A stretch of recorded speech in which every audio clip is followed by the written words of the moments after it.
la relación con las Fuerzas Armadas es una relación muy distinta, porque las Fuerzas Armadas nuestro país es un país que, como tú sabes, siempre ha vivido en la mitad de violencias, ¿no? Sí, claro. Una violencia política, una violencia guerrillera, una violencia narcotraficante, un terrorismo permanente, en fin, una cantidad de mezclas de todos los anteriores.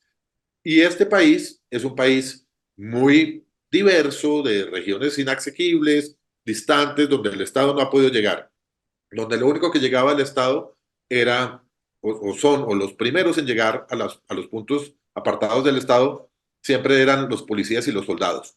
Aquí, cuando hay un derrumbe y se cae un puente, los primeros en llegar a reconstruir el puente son los ingenieros militares, ¿no? Cuando hay una tragedia, es la policía la que va a resolver, etcétera. Entonces, tenemos unas fuerzas militares que tradicionalmente han sido muy bien preparadas, muy fuertes y muy grandes. Sin embargo, el señor Gustavo Petro fue guerrillero y fue enemigo de las fuerzas militares. El señor Gustavo Petro dice que cuando él fue guerrillero fue torturado por el ejército, ¿no? Y el señor Gustavo Petro, en su línea ideológica y también en sus rencores personales, estoy seguro que odia a las fuerzas militares, ¿no? Y a las Fuerzas Armadas en general. Entonces, él llega y dentro de sus...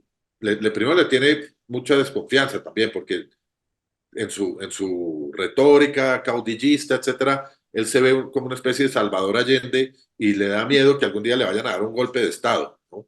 Entonces, lo primero que hizo Gustavo Petro con un ministro nefasto de defensa que nombró fue llegar a decapitar las Fuerzas Armadas, ¿no? Sacó más de 60 generales y en Colombia no es como Venezuela que tiene 2000 generales. O sea, si en Colombia, si en Venezuela hay 2000 y pico generales, en Colombia no hay más de 100, ¿no? Entonces, de 100 sacó 60.